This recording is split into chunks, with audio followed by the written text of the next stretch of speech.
Call the Rogers TV viewer response line, email us, or connect with us on social media.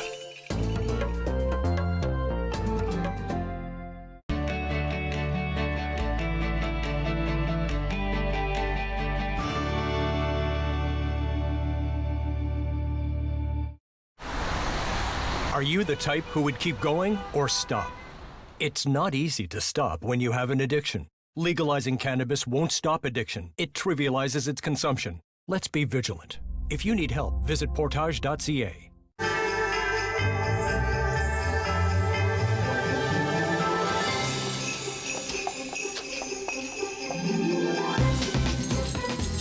Hey kids, I'm up here at the North Pole getting ready for the big day. But you can talk to me right here on Rogers TV every Wednesday, Thursday, Friday in December at 6 p.m. Hope to see you there. Ho, ho, ho!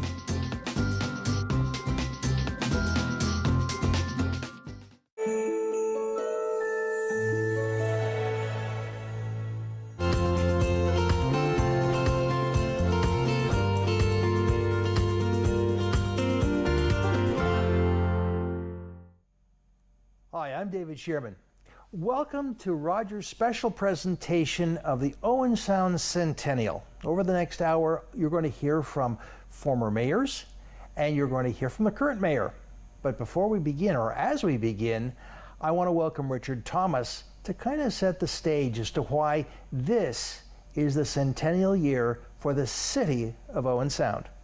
Richard, welcome. Good to have you here. Thanks, David. It's great to be here. Now, I have heard that people have said to me, why is this the centennial? I thought we celebrated the 150th not too long ago, or the 160th not that long ago. Why is this the centennial? There is an explanation. Sure. In the 160th was right when we celebrated that. That was the 160th anniversary of the founding of Owen Sound. Owen Sound began as a village called Sydenham, later became a town called Owen Sound, and in 1920 became a city called the City of Owen Sound. So what we're celebrating this year is the 100th anniversary of Owen Sound becoming a city. Why? What's the difference, and why does it matter that it's a city? Well, I think the difference is more one of attitude than anything else. You know, at the time that the council was musing about becoming a city, it was really about showing the world that Owen Sound was a going concern and things were happening here and it had a big, big future in front of it. You know, if you go back to some of the early books by Melba Croft, that boosterism, that local boosterism is very much in evidence. Owen Sound was a city where there were banks, there was manufacturing, there was industry. It was a place where there was all kinds of commercial activity, and you know, that sort of sonorous radio voice, happening places, we used to say in the 60s. But at the same time, there were other things going on, weren't there? Oh, there were always lots of things going on in Owen Sound. The history here was anything but dull. The real case for Owen Sound becoming a city goes back to 1911 when the CPR grain elevators burned down and CPR finalized its decision to leave Owen Sound and move its Great Lakes fleet to Victoria Harbour.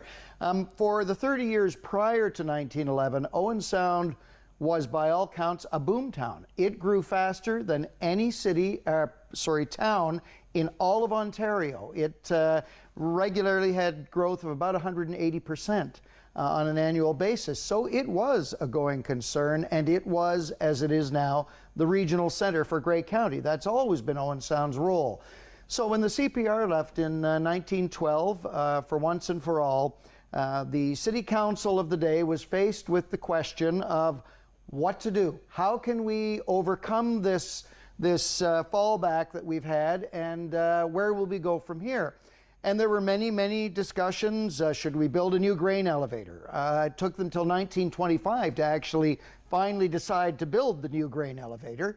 But somewhere along the way, one of the councillors in about 1918 or 19 came up with the idea of becoming a city. And that well, there was a war that intervened in there. There was too, a little war in between war in as between well. there, yeah, and So once they were done being preoccupied with the business of the war and the things that went on during that time, they really started to look, you know, after every war, there's always a bit of an economic upturn for all communities. And it was much the same in Owen Sound. So they decided to ride the wave of that economic upturn into cityhood.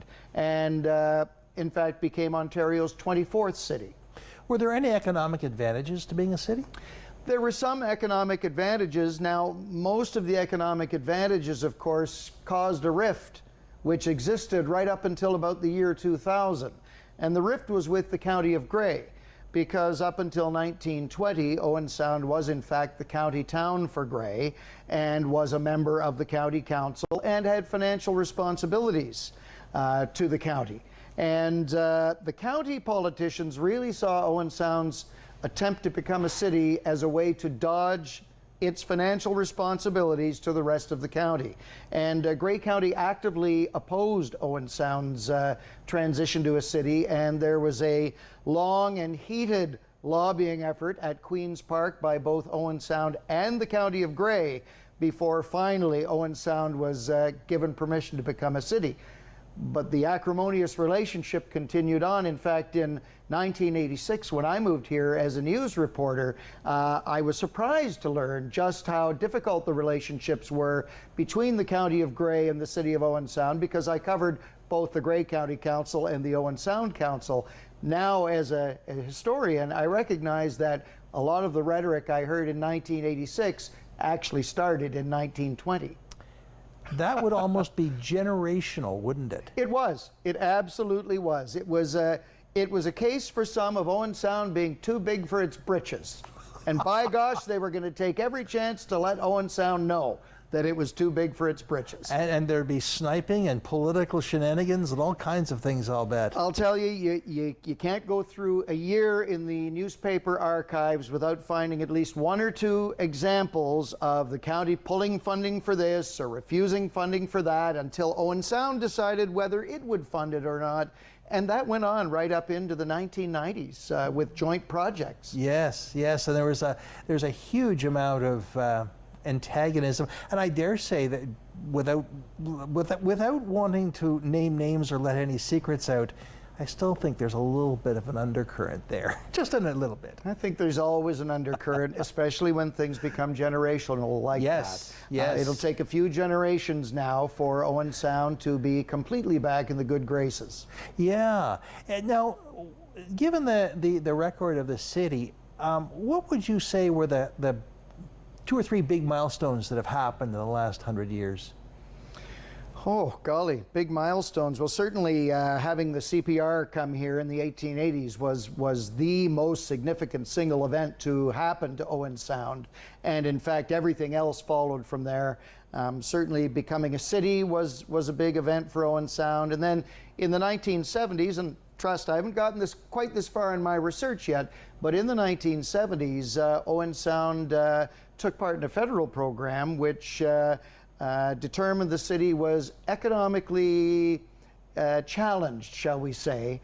And a lot of the big plants, PPG for one and Munro for another, came to Owen Sound as a result of this economic program put on by the federal government. So that in itself was a big change for the city as well. It's interesting you mention that, because I lived in another part of Canada at the time, and I remember that program very well, and there were a lot of industries that went to small towns because of that funding program. But in some cases, they pulled up stakes once the grants ran out. They didn't in Owen Sound. They didn't in Owen Sound, but the challenge became, if you'll remember, in the late 80s, suddenly the rail service started to disappear. Yes. For a lot of those companies, they didn't use the rail a lot. It was not a massive shipping center, but they did use it. And so for a lot of them, it became more challenging once everything was truck traffic. Yes, and that resulted in the damage to the highways and all that kind of other things that happened. You know, and in retrospect, when I look back to those rails coming out now in the early 90s, don't you just wish for the sake of our climate they'd been left in place? Don't you? Don't you? It's you know, we always have 20/20 hindsight, though. It's true. What about Owen Sound as I'm thinking of some of the other things that are notable in the city. A hockey town. Owen Sound is a hockey city. Owen Sound has always been a sports town, and I was telling you just when I arrived that I've just finished my latest book, which is a story of Owen Sound in the Depression. And in the first paragraph of the first chapter, the big happening in 1929 was the Wawanikas baseball team beat the North Bay Rinky Dinks for the championship, so sports were always front and center. There was a big parade. The team was met at the town limits, and a parade took them through the downtown. And in my time in Owen Sound, we've seen that happen many, many times. Owen Sound has always been a sports town. Yes, and I think of the in 2000 when the Platers folded and were headed to Guelph, and the city said, no, and the community rallied round. They sure did. And we have the attack to this day. We have the attack to this day, and thank goodness for that. Yes, yes. And speaking of parades, the Memorial Cup parade in 2011. That's right. Just repeated history. People met, they were met outside the edge of town and taken down to the Bay Shore. It was fantastic, and there is a long history of that. We were talking just before we started about your research into some of the history of Owen Sound indicates that people's comments about the city really haven't changed, have they? People's comments about everything haven't really changed all that much. The difference is today we've got Facebook, but the same issues are front and center for people. Taxes are too high, my water bill's too high, the roads are in bad condition. These are these questions will go on forever, I think, in terms of the local municipality. People just, they have their daily concerns. And what's really interesting is to look back on the last 100 years in retrospect and say, yeah, it's the same thing. We still are concerned about the same thing, but we can still maybe look forward to the next 100. Well, and I think for me, the interesting thing about the study of the past 100 years has been that ultimately the municipality is in an almost constant state of reinvention. You go back to the CPR leaving and the city trying to reinvent itself and figure out what it's going to be. And I would say every 10 to 20 years, this city has reinvented itself and become something different or something more than it was before. And I think that's a good process. Yeah. And it's important for any community to go through that. And by looking back at the past, well, there's that old saying, those who forget the past are destined to repeat it.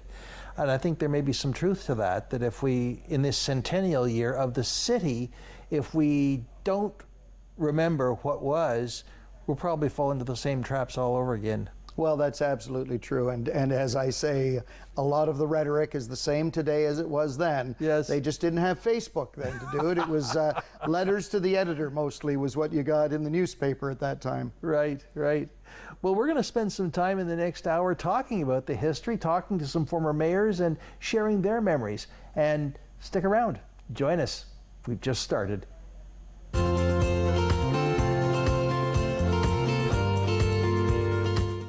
Hi, and welcome back. My guest is the former mayor of Owen Sound, Ovid Jackson. Ovid has been a distinguished figure in this city for many years. He was mayor he was an alderman between 1974 and 1982, and then from 1982 to 1983 he served as mayor, and then for several years after that he was well into the next century. He was our MP here in Bruce Grey, Owen Sound. So Ovid, welcome. A pleasure to have you here to talk about your time as mayor in a city that's celebrating its centennial. Thanks, David. You've had a long history in city politics, and we were just talking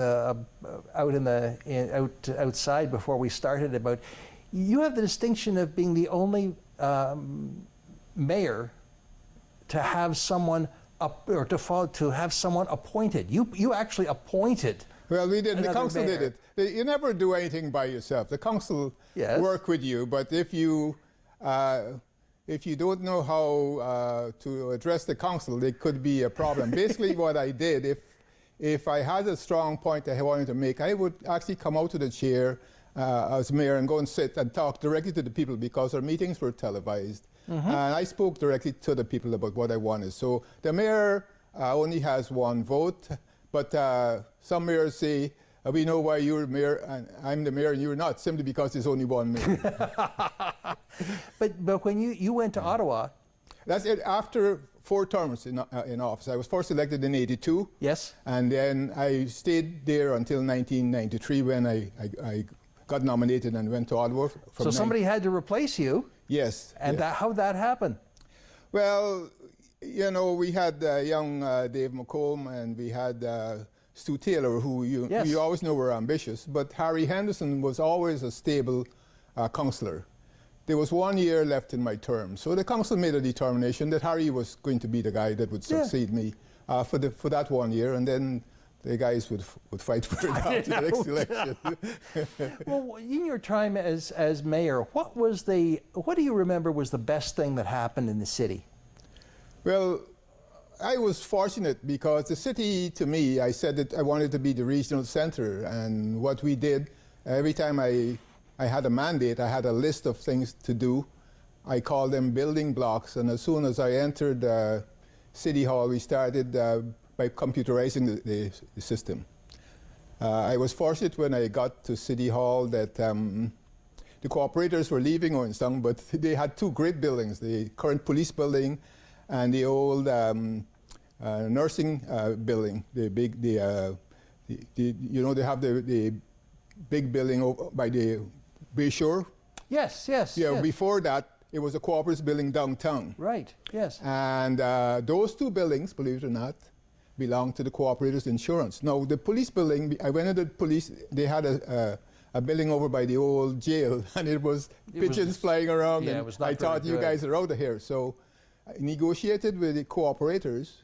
I gave them a tax receipt for $500,000 for those 2 buildings. We didn't pay a cent for it. Mm-hmm.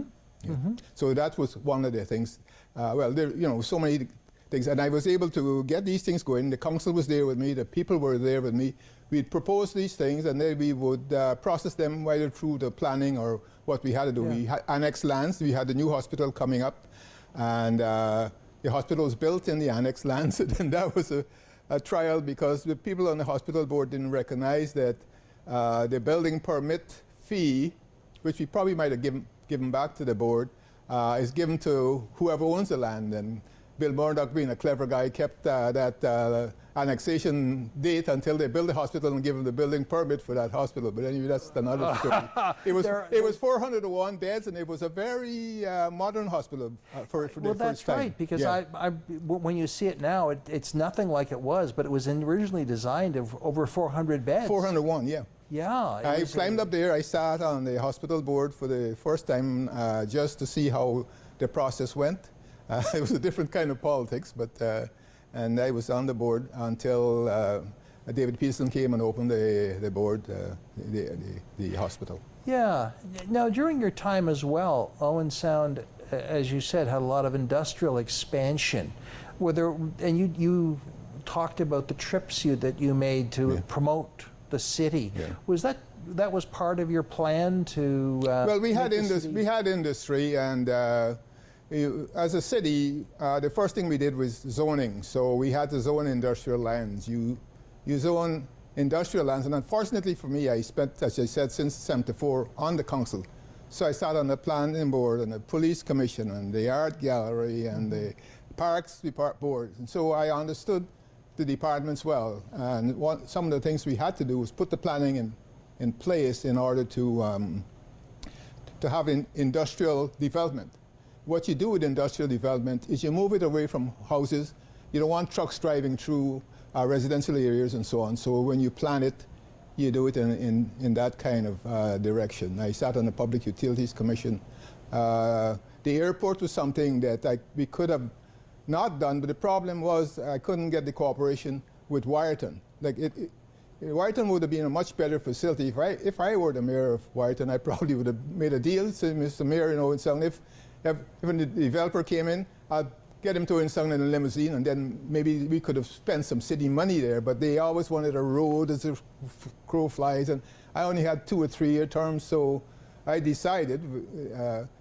as part of my mandate, I tell the people we were going to build an airport. We were trying to get one for a long time. If you check the records, you'll see that when someone was trying to get an airport for the longest while, and then I came in as a modern man. I know that I've never seen a modern city where you can't get the industrialists in and out. Particularly, we have robots and you have parts, you have hospitals that need transportation systems. And to me, we were going to put that airport right in the industrial park that we annexed the lands. In the industrial park, what do we got? We got a hospital, we have Georgian College, and we had a brand new regional shopping center. But one of my guys, I think, leaked, I won't mention his name, God bless the dead, leaked the information where the airport was going to be, and so... it didn't happen. It happened. It went out in the township. Right. Yeah, right, but it happened, and it was the Billy Bishop. It had to do... by the way, I also worked with the Billy Bishop Museum, helped them get a tax receipt, and also with the art gallery. We had some new buildings there as well. I remember, we looked towards the arts. I remember when the Billy Bishop was actually named a federal historic site or national historic site. That was when you were MP. That was because I just arrived in town. It was quite impressive, quite impressive. So those were good. Those were good times. Those were good times. One of the things that my producer reminded me of, when you were elected mayor, the headline in the Globe and Mail apparently was, "What is Owen Sound doing right?" So, well, would you go ahead? I was going to say that's probably one of the things that is a feather in your cap, because to be commented by the Toronto papers about who normally don't talk about Owen Sound is quite a positive thing. Well, they sent up the reporter Rudy Platiel. Yes. And he spent the day with myself and Verona, and he said, they did a heck of a job. It's a good job here. Oh, that's great. Well, Ovid, we're just about out of time, and I want to thank you for coming in and sharing your memories of your time. One thing I'd like to add, the Community Foundation. Yes. I'm the one that brought it in. Good. From the ground up. And it is still doing important work. The council kept asking me, how much is it going to cost us? They were always on my tail trying to trip me up, but that wasn't something. And sometimes council still ask that same question. We bit of politics. Yeah.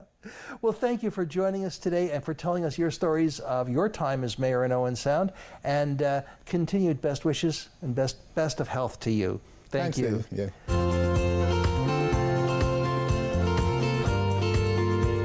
Everyone, Larry Jensen here. I'm going to do my song called This Great Lake Town for you. And happy birthday, Owen Sound.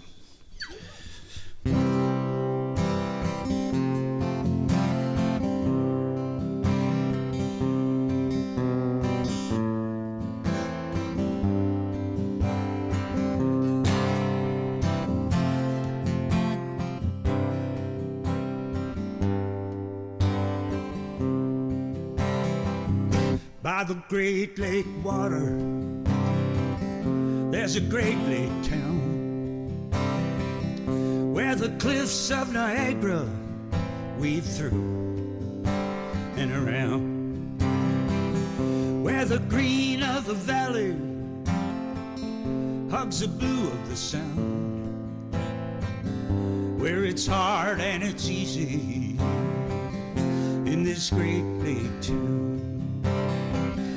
Where it's hard and it's easy, this great lake town, built on the backs of the ones before, on the tracks by the water, the factory floor, and from the hard rock soil and the fishing ground, where it's hard and it's easy in this great lake town, where it's hard and it's easy in this great lake town. From my own time present and some time before, the sons and the fathers came home from the war, forever changed and damaged from the world they found. That too is the making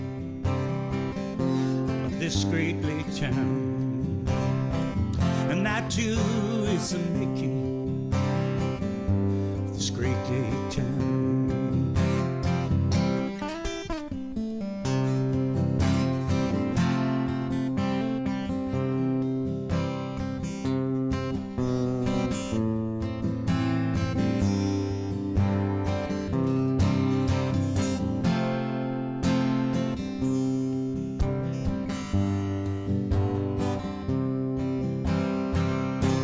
Now my own daughter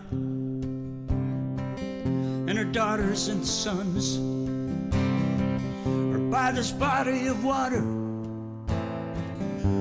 the fairest same one that's held me and freed me, kept my feet on the ground, spellbound by the beauty of this great lake town. Spellbound by the beauty of this great lake town.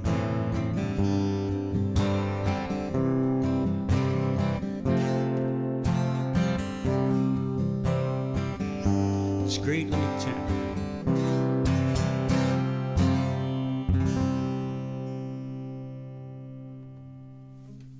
Yeah. I think I'll do this song that's probably almost as old as Owen Sound. I wrote this a very long time ago. This is a little tune called Ainsley Wood.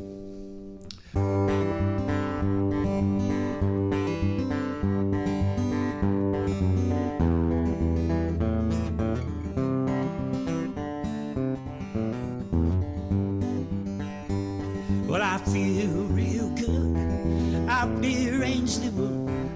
Simon Grady is my Christian name. And this old country road in a farmer's field is so, listening to the far-off distant train. Oh,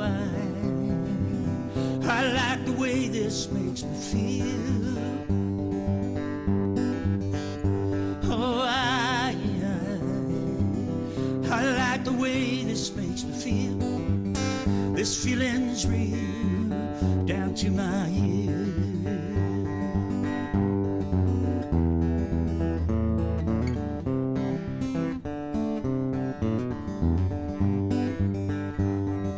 Up there on a hill, cabin I will build it strong, warm if I'm able.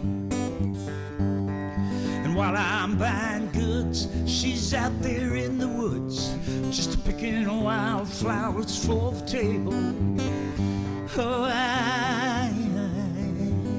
I like the way she makes me feel. Oh, I like the way she makes me feel. This feeling's real down to my heel.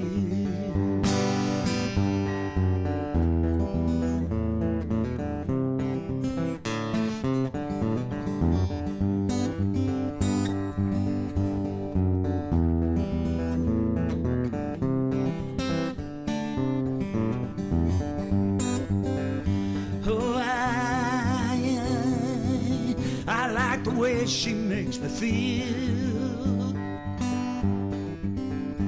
Oh, I like the way she makes me feel. Past my creek, this trout's a steel. Oh, I like the way she makes me feel. Oh, I like the way she makes me feel. This feeling's real down to my heel.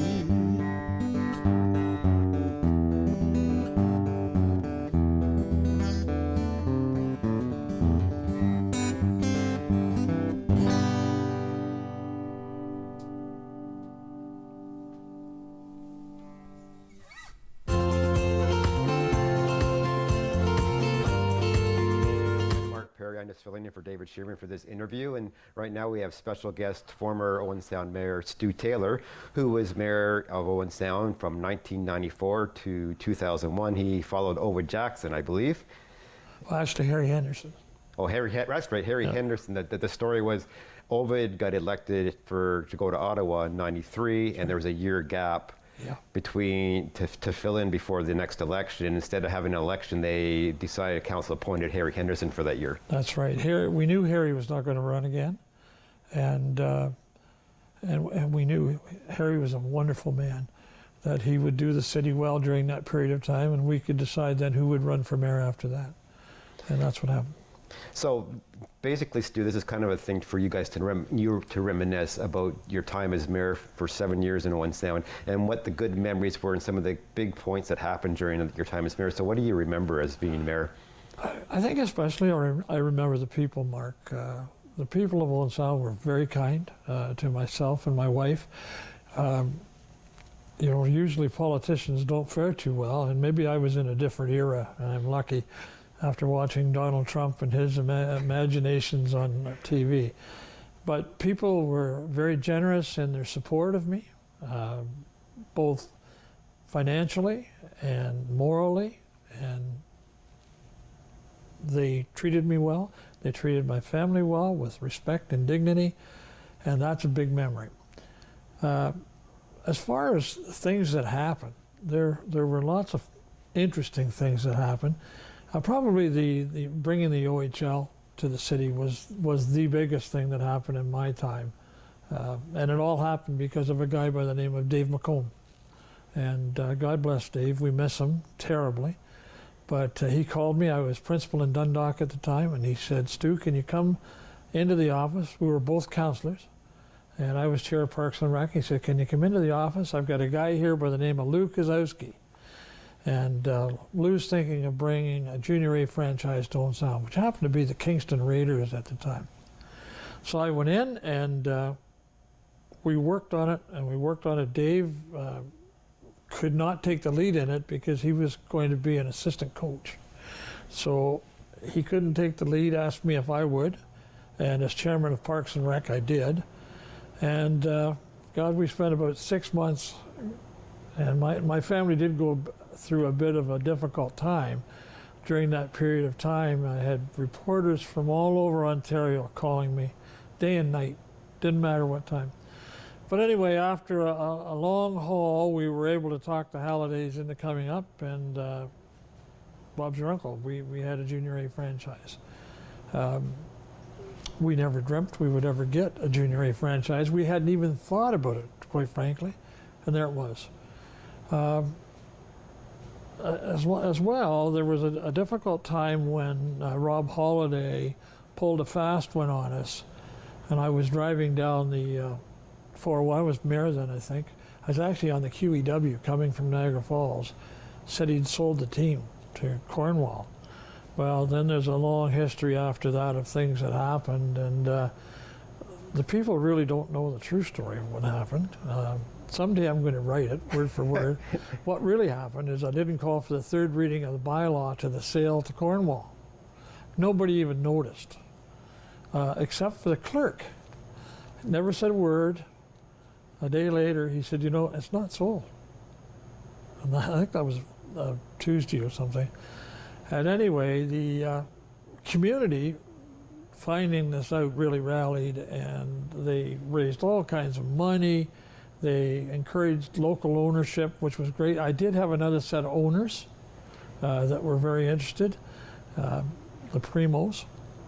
And, but we didn't have to go to that set of owners and negotiate because we had local, and local's always better. As far as other sort of memories and whatnot is, you know, I'll never forget my good friend Peter Lemon. God bless Peter. He was the salt of the earth. You could count on him for anything. He might not always have been the best dressed person at council or the best groomed anywhere. But I'll tell you what, he had a heart 6 feet wide and a very sharp mind. And he was for the little person. And we need people for all people. So we had lots of good times with Peter. I missed the Coke can emptying, opening. I remember that always into our microphones. Yeah, always. Craig Curtis, who's doing well out west in a place right near Red Deer, is now retired as the city manager of Red Deer, Alberta, and he's working for a small community on a secondment, I guess you'd call it, or whatever. And I hear from him quite often, and he's doing well. He was a good guy, a very interesting guy, because he came from South Africa originally and then by way of England. Very smart guy, easy to work with, good to work with. I'm an attention to detail person, and it used to drive me nuts if I saw things like right now, down at the Bay Shore Community Center, that sign that's out front by the roadway is atrocious. It's an embarrassment to the city of Owen Sound. If I were mayor, I would have spoken to Craig, and I got to tell you, it would have been fixed. And it would have been fixed in a hurry, because he didn't like that kind of thing either. He was an attention to detail. When I was there, we did the waterfront project with all the bollards and whatnot. That was a big project. And I worked with a great old geezer by the name of Tom Williams. And Tom always liked me because I referred to him one time, lovingly, as a tough old bird. He thought that was just the greatest. He said, you know, you called me a tough old bird, and I am a tough old bird. And he always talked about the architects, not architects, architects that he worked with. And boy, he'd be at City Hall, volunteer. He'd have 4 or 5 blueprints under his arm and be walking along. But a lot of that harborfront improvement, walkways, bollards and whatnot, or bollards, whatever you call those things, that was Tom. And that was his organization and his doing. Another very important thing that we forget about that we did during that period of time was a secondary treatment plant, sewage treatment plant. Not a very nice topic to think about, but extremely important for the environment. And we started to work on that, and it was being built, I think, just when I left to become a justice of the peace. So, but I have lots of memories of council. Silly things like Harry Parker. When Harry was on there, we had a grand time. God, I could run through all those guys. Barry Hemphill, you know, never opened his council package till he sat down at the council table at 7 o'clock. He'd spend the first half hour reading the council package, listen to what everybody else had to say, and then put it all together and come out with a profound statement. And the next day in the headlines, Hemphill says. That used to drive Dave crazy. And Dave would try to get him. He'd try to go at him, and it would be like water running off the duck's back. So I don't know if that... no, that's good. No, actually, you had me ask one question, and you basically filled all the time, so it was good. I've been saving up for 11 years to do an interview. So thanks, Stu, for joining us for this special Owen Sound Celebrate show to celebrate Owen Sound's 100th anniversary. And coming up, we've got some more mayors and some more entertainment for you. Is Ruth Lovell-Stanners, who was the mayor of Owen Sound between 2003 and 2010. But she also had an interesting political career before that. But we're going to talk about her time as mayor today. Ruth, welcome. Good to have you here. Thank you, David. It's nice to be here. Now, Ruth, we were talking just before we started the show about just a little bit about your background, but you've got one distinction that no one else can claim. You were the first woman to be elected mayor in Owen Sound. Right. And it's kind of funny because when we went doing the research for the show, we could not find a comprehensive list of all the mayors. That's really an oversight, odd. Isn't it's it, really on odd. Somebody's part? But I had to do some digging to find out who was what and where. But you have that distinction. Yes. And so if you go down to City Hall, there'll be this row of portraits of all these distinguished men, and then all of a sudden, you're there. A distinguished woman. A distinguished woman, exactly. But what was you were mayor for more than one term. Yes. What was the highlight of your time as mayor here in the city? Well, you know, when Mark asked me if I would be interested in doing this, he said some of the highlights. And my gosh, David, when you look at it, there were so many. And but some of the things that stood out particularly, and it's interesting looking back, that it's a variety of things for me. First, I think the first thing that came to mind was the Special Olympics, the Winter Special Olympics that we hosted in Owen Sound. And that is very near and dear to my heart, as you know. And it was such an honor to be the host mayor for that. And that first evening, after I'd ridden down from the armories in a tank, an army tank, with my head out of the that thing, and it was so cold, and I had to hold the aerial down when we went through by wires so that we wouldn't get electrocuted. That was part of the parade because the base was so involved, and they had organized this. And we got to the arena, and welcoming people that evening in the arena, seeing all these fabulous athletes and their families and friends. It was the most moving and impactful experience for me, and I will be forever grateful for that. And on that line, somewhat, we also were chosen to receive the Olympic torch during the Winter Games in Vancouver. So that too was a huge honor for the city, and I felt an honor for me just by virtue of being mayor. I got to receive the torch. But the particularly wonderful moment about that, it was at City Hall, and it was freezing that night. We were all ready to perish, but Jason Crone, who is one of my heroes, to me, he's everything about resilience and courage, and I think is a fabulous person and a fabulous athlete. He brought the torch. He was in his wheelchair, and he was the one who brought the torch up to the stage, and that was fabulous too. That was fabulous. I remember that night. Do you? Oh yes, it was brutally cold. It was so brutally cold. But yes. You're right, Jason. He just wheeled right up. He just barreled down, and yes, and it's on so many levels that whole evening was. And there was a whole distinguished parade of Owen Sound citizens who carried the torch through the city. That's right. So it was quite a remarkable experience. What else do you remember that was most remarkable about your term?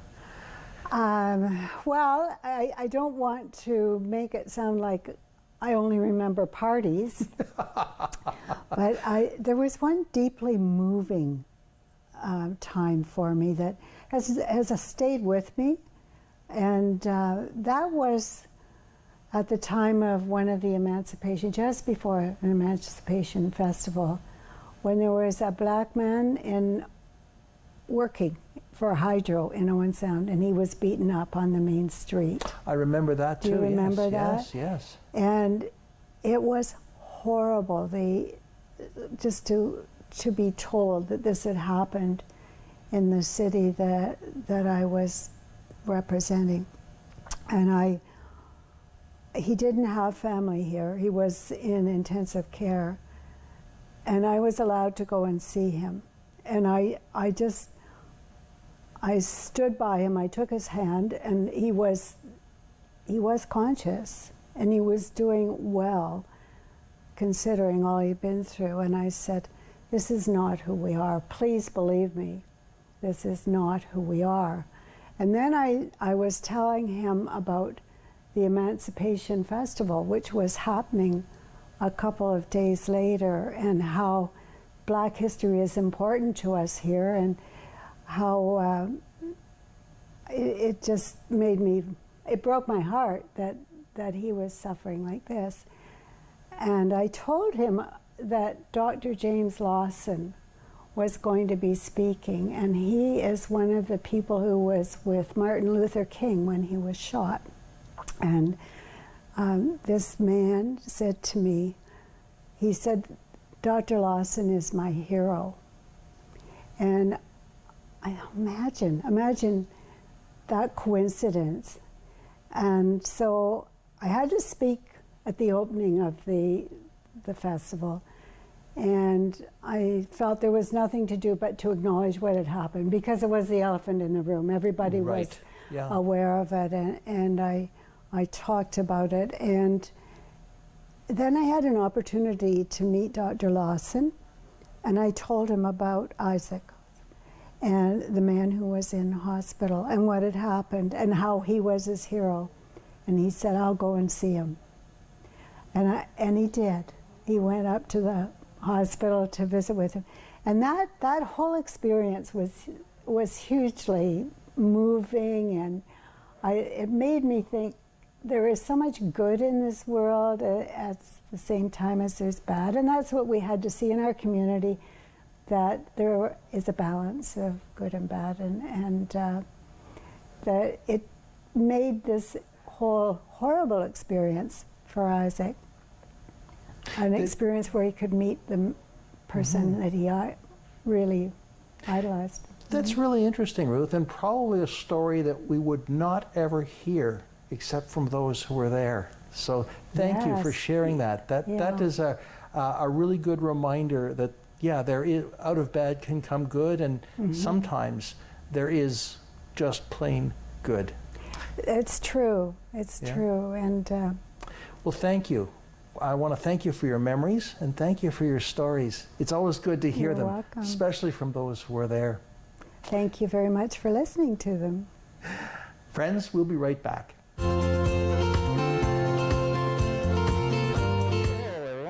Owen Sound Poet Laureate for 2019-2021, Richard-YVES SITOSKI here.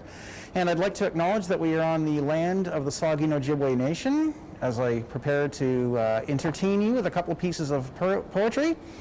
And I'd like to thank the Poet Laureate Committee, the Owen Sound and North Grey Union Public Library, and our sponsors John Temming, David Medill, and Andrew Armitage.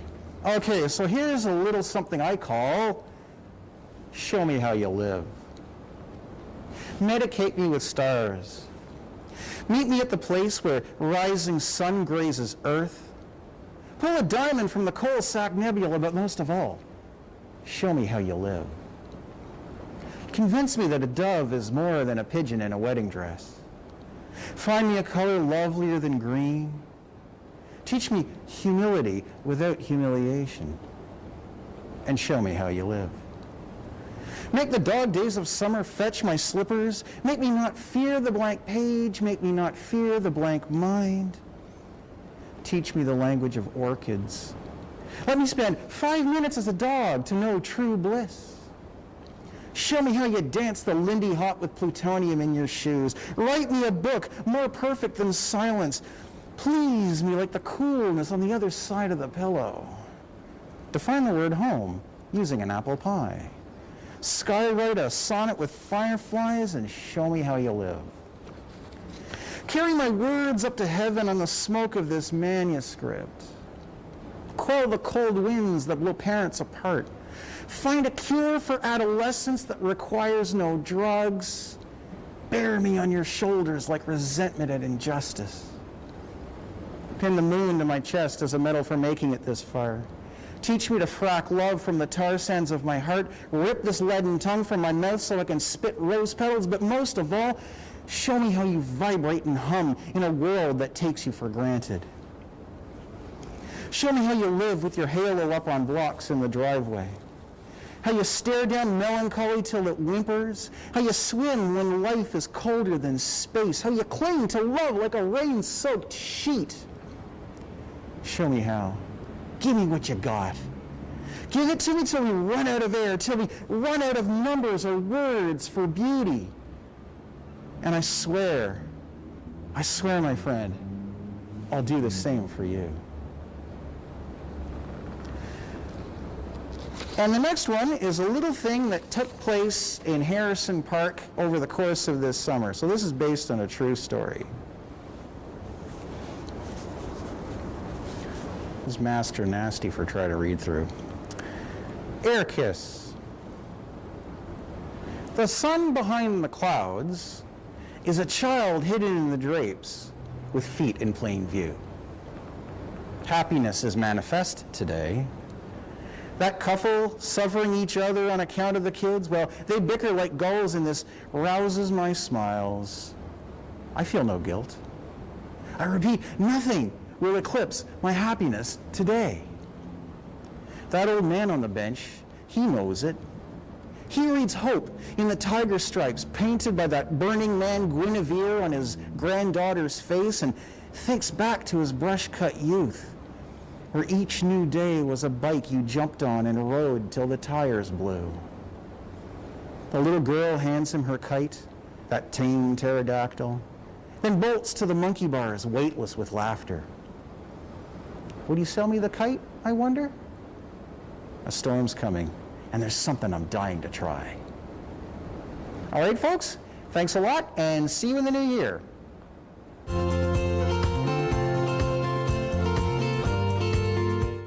Hi, I'm David Shearman.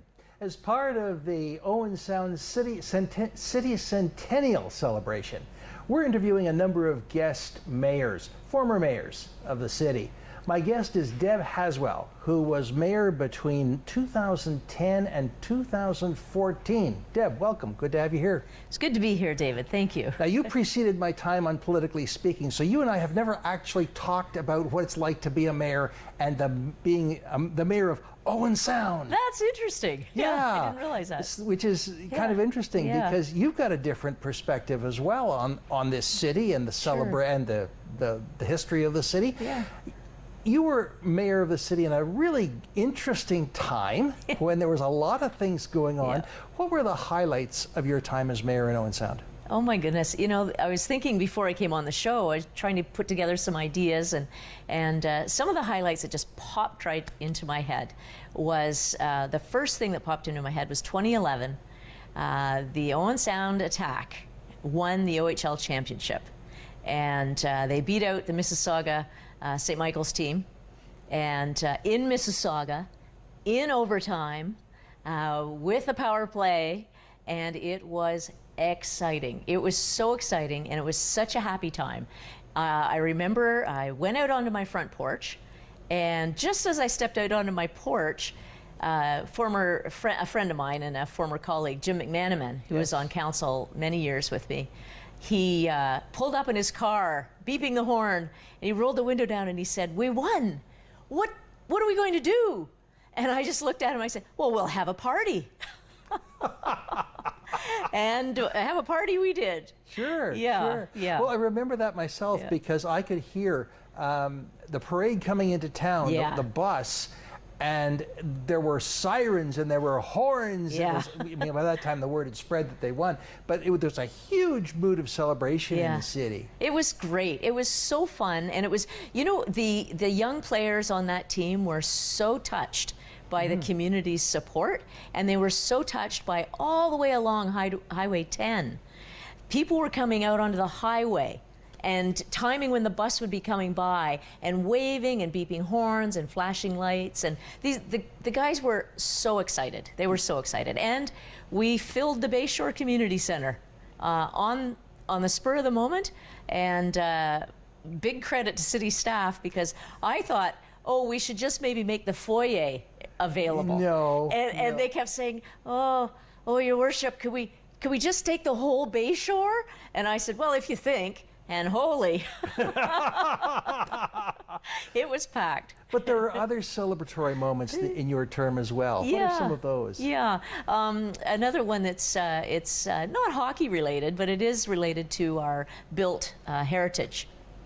And I've always been a big proponent of the preservation of our older buildings when possible, and reusing those older buildings. And we were very fortunate in that Owen Sound was awarded the Prince of Wales prize from the National Trust for municipal leadership in built heritage conservation. And with the National Trust, that is the most prestigious award that His Royal Highness Prince Charles issues. And it was quite an event to go on behalf of the city to Ottawa.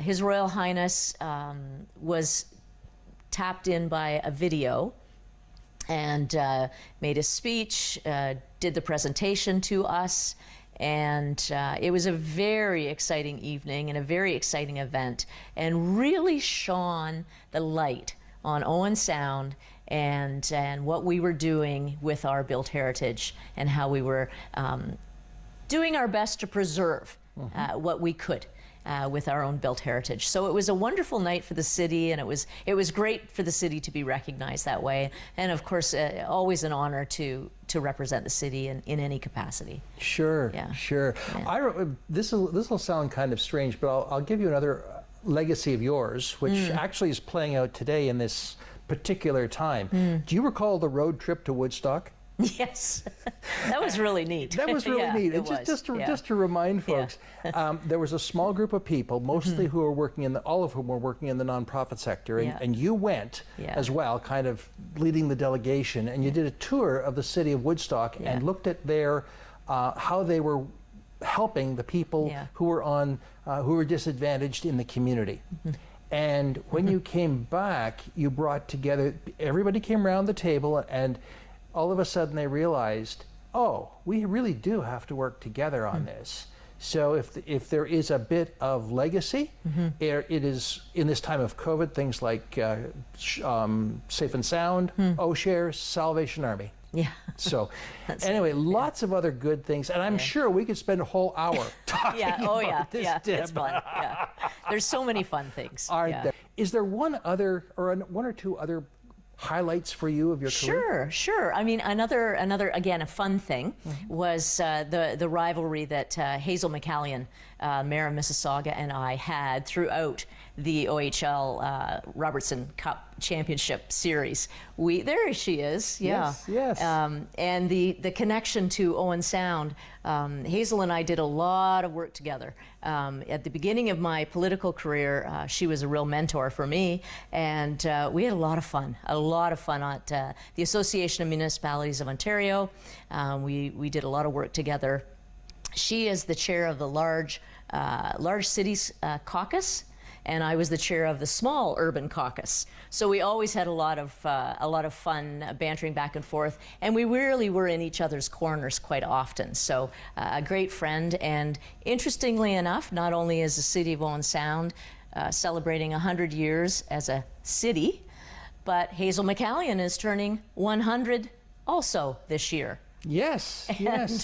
So I'm old enough, and I lived in Mississauga when she was first elected. Is that right? Yes, that's a long time ago. Wow. I'll tell you, what a champion for that community. And you know, another thing was when Mike Fuda, the former general manager of the Attack, Mike Fuda saw to it to bring the Stanley Cup to Owen Sound. It was in 2012.